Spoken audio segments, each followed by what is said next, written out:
नमस्कार, मैं हूं सत्यपाल और आप देख रहे हैं CWB हिंदी न्यूज। शक संवत 1946 विक्रम संवत 2081 आज अश्विन मास के शुक्ल पक्ष की पूर्णिमा तिथि और दिन गुरुवार है। तदनुसार अंग्रेजी तारीख 17 अक्टूबर सन 2024। आज स्नान दान की शरद पूर्णिमा भी है।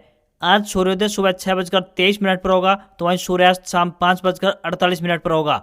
आइए एक नज़र डालते हैं आज की सुर्खियों पर। नायब सिंह सैनी ही रहेंगे हरियाणा के सीएम। अमित शाह की मौजूदगी में नाम तय। राजभवन पहुंचकर सरकार बनाने का दावा पेश किया। शपथ ग्रहण आज होगा। लाखों कर्मचारियों को दीपावली का तोहफा। डीए में 3% की बढ़ोतरी के साथ मिली एक और खुशखबरी, बताएंगे पूरी अपडेट। केंद्र सरकार ने रबी की 6 फसलों का न्यूनतम समर्थन मूल्य यानी कि MSP बढ़ाया। सबसे ज्यादा इजाफा सरसों के रेट में हुआ, बताएंगे पूरी खबर। प्रदूषण नियंत्रण को लेकर हरियाणा सरकार का सराहनीय फैसला। इन लोगों को मिलेगी प्रोत्साहन राशि। NDC पोर्टल 20 अक्टूबर तक बंद रहेगा। नहीं होंगे प्रॉपर्टी टैक्स संबंधी काम, बताएंगे पूरी खबर। इंतजार हुआ खत्म। सीएम सैनी की शपथ से पहले 25,562 युवाओं को मिलेगी नौकरी। बटन दबाकर जारी होगा परिणाम, बताएंगे पूरी अपडेट। हरियाणा कांग्रेस में हुड्डा का शक्ति प्रदर्शन। दिल्ली में विधायकों की इमरजेंसी मीटिंग बुलाई। पूर्व सीएम बोले विधायक ही मिलना चाहते थे। मारुति स्विफ्ट का स्पेशल एडिशन ब्लिट्ज लॉन्च हुआ। शुरुआती कीमत 6,49,000 रुपए। फेस्टिव सीजन के लिए मारुति का यह 5वां स्पेशल एडिशन।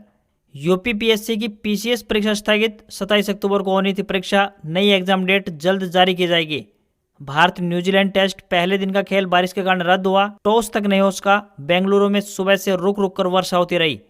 और Realme P1 स्पीड स्मार्टफोन भारतीय बाजार में लॉन्च। इसमें 50 मेगापिक्सल कैमरा, 5000 mAh की बड़ी बैटरी और 12 GB रैम। शुरुआती कीमत 15,999 रुपए। और अब खबरें विस्तार से। हरियाणा में ठंड की आहट महसूस की जा रही है। मौसम में लगातार उतार चढ़ाव देखने को मिल रहा है। रात के समय तापमान में गिरावट दर्ज की जा रही है। हालांकि दिन के समय तापमान सामान्य महसूस हो रहा है। मौसम विभाग ने जानकारी दी है कि प्रदेश में मौसम का मिजाज बदलेगा। रात के तापमान में गिरावट और दर्ज की जाएगी। अमूमन सर्दियों के मौसम की शुरुआत होने के बाद से ही प्रदूषण का स्तर भी बढ़ जाता है। ऐसे में सांस लेने में तकलीफ और आंखों में जलन भी महसूस हो सकती है। कई शहरों में न्यूनतम तापमान 20 डिग्री सेल्सियस के लगभग बना हुआ है। वहीं अनुमान लगाया गया है कि यदि तापमान में और अधिक गिरावट होती है तो 16 से 17 डिग्री सेल्सियस तक पहुंच सकता है। अभी भी प्रदेश का अधिकतम तापमान 30 डिग्री सेल्सियस के लगभग बना हुआ है। मौसम विभाग के अनुसार आने वाले दिनों में प्रदेश में मौसम शुष्क रहेगा। समग्र शिक्षा कार्यालय फतेहाबाद की तरफ से शैक्षिक स्वयं सेवकों के पदों पर भर्ती की जा रही है। सभी इच्छुक उम्मीदवार इन पदों के लिए आवेदन भेज सकते हैं। ये भर्ती अनुबंध आधार पर की जा रही है। सभी उम्मीदवार अपने आवेदन भारतीय डाक के माध्यम से भेजें। आवेदन करने की आखिरी तारीख 18 अक्टूबर 2024 सायं 4 बजे तक रहेगी। इन पदों के लिए उम्मीदवार 12th पास होने चाहिए। साथ ही DED या फिर BEd भी पास होने चाहिए। सभी उम्मीदवारों को कोई भी आवेदन शुल्क जमा नहीं करना होगा। न्यूनतम आयु 18 वर्ष और अधिकतम आयु 42 वर्ष तय की गई है। कुल कितने पदों पर भर्ती होगी यह जानने के लिए आधिकारिक अधिसूचना देख सकते हैं। इन पदों पर उम्मीदवारों को ऑफलाइन आवेदन भेजने होंगे। त्योहारी सीजन पर केंद्र की मोदी सरकार ने लाखों कर्मचारियों को बड़ा तोहफा दिया है। प्रधानमंत्री नरेंद्र मोदी की अध्यक्षता में हुई मंत्रिमंडल की बैठक में महंगाई भत्ता यानी DA जारी करने के फैसले पर अपनी मुहर लगा दी है। केंद्र सरकार के इस फैसले से धनतेरस और दीपावली पर्व पर लाखों कर्मचारियों को बड़ी खुशखबरी मिली है। वैसे तो मोदी मंत्रिमंडल ने यह फैसला केंद्रीय कर्मचारियों के लिए किया है, लेकिन केंद्र से हरी झंडी मिलते ही देश के तमाम राज्यों में भी DA बढ़ाने का ऐलान कर दिया जाएगा। केंद्रीय कैबिनेट ने 3% महंगाई भत्ता बढ़ाने के साथ ही कर्मचारियों को 3 महीने का एरियर देने का भी ऐलान कर दिया है। गौरतलब है कि केंद्र सरकार प्रत्येक वर्ष जनवरी और जुलाई महीने में कर्मचारियों के महंगाई भत्ते में इजाफा करती है। इस साल जनवरी में DA में 4% का इजाफा किया गया था। यही कारण है कि महंगाई भत्ते में हुई इस 3% की बढ़ोतरी को जुलाई से ही लागू माना जाएगा। इस लिहाज से देखा जाए तो कर्मचारियों को जुलाई, अगस्त और सितंबर महीने का एरियर भी जोड़कर दिया जाएगा। फिलहाल DA 50% है और अब सरकार इसमें 3% की बढ़ोतरी कर चुकी है, तो 1 जुलाई 2024 से 53% DA लागू हो गया है। हरियाणा में नायब सैनी आज यानी 17 अक्टूबर को दूसरी बार सीएम की शपथ लेने जा रहे हैं। उन्हें बुधवार को विधायक दल का नेता चुना गया है। इसको लेकर पंचकुला में बीजेपी के ऑफिस में विधायक दल की मीटिंग हुई, जिसमें केंद्रीय गृह मंत्री अमित शाह और मध्य प्रदेश के मुख्यमंत्री मोहन यादव बतौर ऑब्जर्वर पहुंचे। मीटिंग में नायब सैनी के नाम की पर्ची नरवाना से विधायक कृष्ण कुमार बेदी ने खोली। उन्हें ये पर्ची पार्टी के प्रदेशाध्यक्ष मोहनलाल बड़ोली ने पकड़ाई। इसके बाद ऑब्जर्वर मोहन यादव ने अनिल विज समेत अन्य विधायकों को पूछा। विधायकों की सहमति के बाद अमित शाह ने खड़े होकर नायब सिंह सैनी के नाम का ऐलान कर कर दिया। इसके बाद अमित शाह और मोहन यादव के साथ नायब सिंह सैनी हरियाणा राजभवन पहुंचे, जहां पर उन्होंने सरकार बनाने का दावा पेश किया। आज यानी गुरुवार को 11 बजे शपथ ग्रहण समारोह आयोजित होगा। पंचकुला के शालीमार ग्राउंड में शपथ के लिए बड़ा मंच तैयार किया जा रहा है। इसमें पीएम नरेंद्र मोदी समेत भाजपा और एनडीए के सहयोगी दलों के शासित राज्यों के मुख्यमंत्रियों समेत 37 नेता मौजूद रहेंगे। हरियाणा में अपने रिजल्ट का इंतजार कर रहे 25,000 से ज्यादा युवाओं के लिए एक अच्छी खबर है। नौकरी का इंतजार कर रहे प्रदेश के लाखों अभ्यर्थियों का इंतजार अब खत्म हो गया है। वीरवार सुबह यानी आज सुबह मुख्यमंत्री नायब सिंह सैनी के शपथ ग्रहण से ठीक पहले हरियाणा कर्मचारी चयन आयोग 25,562 पदों का परिणाम जारी करेगा। इनमें ग्रुप सी की भर्तियों के साथ ही हरियाणा पुलिस में सिपाही की भर्ती भी शामिल होगी। हरियाणा कर्मचारी चयन आयोग ने इसके लिए तैयारियां पूरी कर ली है। खुद मुख्यमंत्री नायब सिंह सैनी ने इसकी पुष्टि की है। कहा कि मैंने संकल्प लिया था कि शपथ बाद में लूंगा, पहले 25,000 युवाओं को ज्वाइनिंग दूंगा। वादे को पूरा करते हुए आज नतीजे घोषित किए जाएंगे। भाजपा जो कहती है वो करती भी है। बिना खर्ची पर्ची के नारे को भाजपा ने खूब भुनाया और इसका पार्टी को लाभ मिलता हुआ दिखाई दिया। अब इसी मेरिट मिशन की शुरुआत से ही नई सरकार की शुरुआत की जा रही है, ताकि प्रदेश में संदेश जाए कि भाजपा का यह मिशन जारी रहेगा।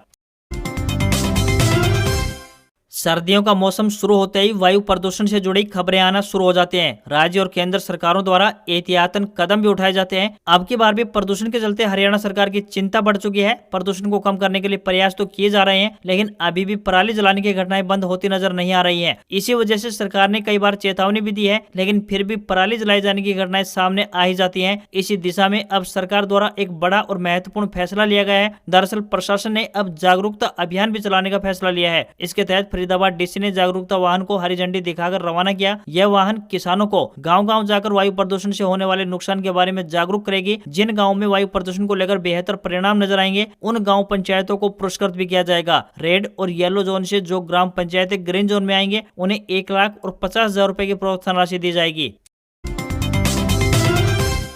हरियाणा के हिसार में शहरी स्थानीय निकाय विभाग यानी यूएलबी का अदेय प्रमाण पत्र यानी एनडीसी पोर्टल 17 से 20 अक्टूबर तक बंद रहेगा। इस दौरान प्रॉपर्टी टैक्स संबंधी कोई भी कार्य नहीं होगा। यूएलबी सूत्रों के मुताबिक आवश्यक मरम्मत कार्य के चलते पोर्टल को 4 दिन के लिए बंद किया जा रहा है। उधर पोर्टल के बंद होने से आमजन को समस्या का सामना करना पड़ेगा। नगर निगम में प्रॉपर्टी टैक्स संबंधी लंबित फाइलों का पहले से ढेर लगा हुआ है और लोग इनके लिए कार्यालय के चक्कर भी काट रहे हैं। ऊपर से अब 4 दिन तक पोर्टल बंद रहने से प्रॉपर्टी टैक्स संबंधी काम नहीं हो सकेंगे, जिन कारणों से लोगों को अपनी आपत्तियों को ठीक करवाने के लिए और इंतजार करना पड़ सकता है। हालांकि इन 4 दिनों में 3 दिन सरकारी अवकाश रहेगा। इसी कारण यूएलबी ने यह समय भी चुना है ताकि अवकाश के दिनों में मरम्मत का कार्य हो सके। वाल्मीकि जयंती के कारण 17 अक्टूबर को निगम कार्यालय बंद रहेगा। ये कार्यालय 18 अक्टूबर को खुलेगा, लेकिन पोर्टल बंद होने के कारण कोई काम नहीं हो सकेगा। इसके बाद शनिवार और रविवार को अवकाश रहेगा। हरियाणा विधानसभा चुनाव हारने के बाद कांग्रेस ने ईवीएम चार्जिंग को लेकर सवाल उठाए थे। इस पर भारतीय चुनाव आयोग ने जवाब दिया है। इस पर chief election commissioner Rajiv Kumar ने बयान दिया है। उन्होंने कहा है कि ईवीएम की बैटरी कैलकुलेटर बैटरी की तरह सिंगल यूज बैटरी होती है, यह मोबाइल बैटरी की तरह नहीं है। उन्होंने कहा कि ईवीएम मशीन में एक प्रावधान है कि मशीनों को कम वोल्टेज की आवश्यकता होती है। कमीशनिंग के बाद जब मॉक पोल होता है तो शुरू में 99% बैटरी ही दिखती है। इसके बाद जब यह 7.4% से कम वोल्टेज होता है तो यह कम बैटरी शो करता है। उन्होंने कहा कि 20 शिकायतें मिली है और हर सवाल का फैक्चुअल जवाब देंगे। वहीं आयोग की ओर से यह भी कहा गया है कि हमने सभी रिटर्निंग ऑफिसर से ये जानकारी मांगी है कि उन 20 निर्वाचन क्षेत्रों में कौन कौन मौजूद था जिनको लेकर कांग्रेस ने आरोप लगाए हैं। हरियाणा में कांग्रेस विधायक दल के नेता के चुनाव से पहले पार्टी में कलह बढ़ती हुई नजर आ रही है। पार्टी के वरिष्ठ नेता और पूर्व सीएम भूपेंद्र सिंह हुड्डा ने 16 अक्टूबर बुधवार को दिल्ली स्थित अपने आवास पर अपने समर्थक विधायकों की एक इमरजेंसी बैठक बुलाई, जिसे नेता विपक्ष के चुनाव से पहले उनके शक्ति प्रदर्शन से जोड़कर देखा जा रहा है। हुड्डा की कोठी पर पहुंचने वाले विधायकों में बात करें तो बादली के एमएलए कुलदीप वत्स, बेरी के एमएलए रघुवीर कादियान, रोहतक के एमएलए भारत भूषण बत्रा, नारनौत के एमएलए जस्सी पेटवाड़ और थानेसर के एमएलए अशोक अरोड़ा प्रमुख रहे। इनके अलावा फतेहाबाद के विधायक बलवान सिंह दौलतपुरिया, इलाहाबाद के विधायक भारत बेनीवाल, फिरोजपुर झिरका के विधायक मामन खान, पुराना के एमएलए मोहम्मद इलियास, नू के एमएलए आफ्ताब अहमद, कलायत के एमएलए विकास सहारण और लोहारू के विधायक राजवीर फरटिया भी हुड्डा के आवास पर पहुंचे। महिला विधायकों में बात करें तो कलानौर के विधायक शकुंतला खटक, जुलाना से विनेश फोगाट, झज्जर से गीता बुक्कल व मुलाना की एमएलए पूजा चौधरी भी हुड्डा की बैठक में शामिल होने पहुंची। इनके अलावा होडल से चुनाव हार चुके प्रदेश अध्यक्ष चौधरी उदयभान और महेंद्रगढ़ से चुनाव लड़ने वाले राव दान सिंह भी इस बैठक में भाग लेने पहुंचे। मीटिंग के बाद भूपेंद्र सिंह हुड्डा ने कहा कि विधायक एक दूसरे से मिलना चाहते थे। यह अनौपचारिक मुलाकात थी, इसमें अच्छी चर्चा हुई है। सभी ने कहा कि हम हरियाणा और पार्टी के लिए लड़ेंगे। शपथ ग्रहण समारोह में जाने पर हुड्डा ने धन्यवाद कहकर टाल दिया। साथ ही हुड्डा ने यह बैठक 18 अक्टूबर को चंडीगढ़ में होने वाली कांग्रेस विधायक दल की मीटिंग से पहले बुलाई है। 18 अक्टूबर को चंडीगढ़ की मीटिंग में कांग्रेस विधायक दल का नेता चुना जाना है। इस बैठक से पहले हुड्डा ने अपने समर्थक विधायकों को एकजुट करना शुरू कर दिया है। केंद्र सरकार ने बुधवार 16 अक्टूबर को रबी की 6 फसलों का न्यूनतम समर्थन मूल्य या यूं कहें कि एमएसपी बढ़ा दिया है। सबसे ज्यादा इजाफा सरसों तिलहन में 300 रुपए किया गया है। गेहूं में 150 रुपए प्रति क्विंटल बढ़ाया गया है। इस तरह गेहूं का न्यूनतम समर्थन मूल्य 2425 रुपए प्रति क्विंटल हो गया है। जौ, चना, मसूर, कुसुम की एमएसपी में भी बढ़ोतरी की गई है। ये फैसला कैबिनेट मीटिंग में लिया गया। रबी फसल की बुआई लौटते मानसून या यूं कहें कि अक्टूबर नवंबर के समय में की जाती है। इन फसलों की कटाई आमतौर पर गर्मी के मौसम में अप्रैल में होती है। ये फसलें बारिश से ज्यादा प्रभावित नहीं होती हैं। रबी की प्रमुख फसलों की बात करें तो गेहूं, चना, मटर, सरसों और जौ है। न्यूनतम समर्थन मूल्य वो गारंटेड मूल्य होता है जो किसानों को उनकी फसल पर मिलता है, भले ही बाजार में उस समय फसल की कीमत कुछ भी हो। इसके पीछे तर्क यह होता है कि बाजार में फसलों की कीमतों में होने वाले इस उतार चढ़ाव का किसानों पर असर न पड़े, उन्हें न्यूनतम कीमत अवश्य मिले। नए एमएसपी मूल्य या यूं कहें कि न्यूनतम समर्थन मूल्य की बात करें तो गेहूं का 150 रुपए न्यूनतम समर्थन मूल्य बढ़ा दिया है, जो कि अब नया भाव 2425 रुपए प्रति क्विंटल हो गया है। जौ के भाव में 130 रुपए की बढ़ोतरी की गई है और इसका न्यूनतम समर्थन मूल्य यानी कि एमएसपी 1980 रुपए प्रति क्विंटल हो गया है। चना की बात करें तो 210 रुपए की बढ़ोतरी हुई है और नया मूल्य 5650 रुपए प्रति क्विंटल पहुंच गया है। मसूर में 275 रुपए की बढ़ोतरी की गई है और नया मूल्य 6700 रुपए प्रति क्विंटल हो गया है। सरसों के भाव में 300 रुपए की बढ़ोतरी की गई है और ये 5650 रुपए से बढ़कर 5950 यानी कि 5950 रुपए प्रति क्विंटल पहुंच गया है। कुसुम की बात करें तो 140 रुपए की बढ़ोतरी की गई है और इसके भाव अब 5940 रुपए प्रति क्विंटल हो गया है। सुप्रीम कोर्ट में लेडी ऑफ जस्टिस यानी न्याय की देवी की नई मूर्ति लगाई गई है। इस मूर्ति की आंखों से पट्टी हटा दी गई है जो अब तक कानून के अंधे होने का संकेत देती थी। वहीं उसके हाथ में तलवार की जगह संविधान की किताब दी गई है। यह मूर्ति सुप्रीम कोर्ट के जजों की लाइब्रेरी में लगाई गई है। मीडिया रिपोर्ट्स के मुताबिक इस नई मूर्ति को सीजीआई डीवाई चंद्रचूड़ ने ऑर्डर देकर बनवाया है। इसका उद्देश्य यह संदेश देना है कि देश में कानून अंधा नहीं है और यह सजा का प्रतीक नहीं है। पुरानी मूर्ति के आंख पर पट्टी यह दर्शाती थी कि कानून की नजर में सब बराबर है, जबकि तलवार अथॉरिटी और अन्याय को सजा देने की शक्ति का प्रतीक थी। हालांकि मूर्ति के दाएं हाथ में तराजू अब भी बरकरार रखा गया है क्योंकि यह समाज में संतुलन का प्रतीक है। तराजू दर्शाता है कि कोर्ट किसी भी नतीजे पर पहुंचने से पहले दोनों पक्षों के तथ्यों और तर्कों को देखते और सुनते हैं। विदेश मंत्री एस जयशंकर ने पाकिस्तान में संघाई कोऑपरेशन ऑर्गेनाइजेशन यानी एससीओ की बैठक को संबोधित किया। उन्होंने कहा कि आतंकवाद और व्यापार एक साथ नहीं चल सकते। जयशंकर ने पाकिस्तान, चीन का नाम लिए बिना कहा कि सभी देशों को एक दूसरे की सीमाओं को सम्मान करने की आवश्यकता है। भारतीय विदेश मंत्री ने कहा कि यदि एससीओ मेंबर देशों के बीच दोस्ती में कमी आई है और पड़ोसी से संबंध बिगड़े हैं तो इस पर विचार किया जाना चाहिए। उन्होंने कहा कि अगर हमारे बीच भरोसे में कमी आई है तो हमें अपने अंदर झांकने और उसकी वजह समझने की आवश्यकता है। इससे पहले पाकिस्तान के प्रधानमंत्री शाहबाज शरीफ ने एससीओ बैठक की शुरुआत करते हुए कहा था कि पाकिस्तान शांति, सुरक्षा और आर्थिक तरक्की चाहता है। अफगानिस्तान हमारे साथ जमीनी सीमा साझा करता है, इसलिए वहां शांति हमारे लिए जरूरी है। अफगानी जमीन का इस्तेमाल उसके पड़ोसियों के खिलाफ आतंकवाद के लिए नहीं होना चाहिए। विदेश मंत्री जयशंकर ने मंगलवार रात मंगोलिया के प्रधानमंत्री ओयुन एर्डिन से भी मुलाकात की। मंगोलिया एससीओ का मेंबर नहीं है, लेकिन वह ऑब्जर्विंग स्टेट के तौर पर समिट में शामिल हो रहा है।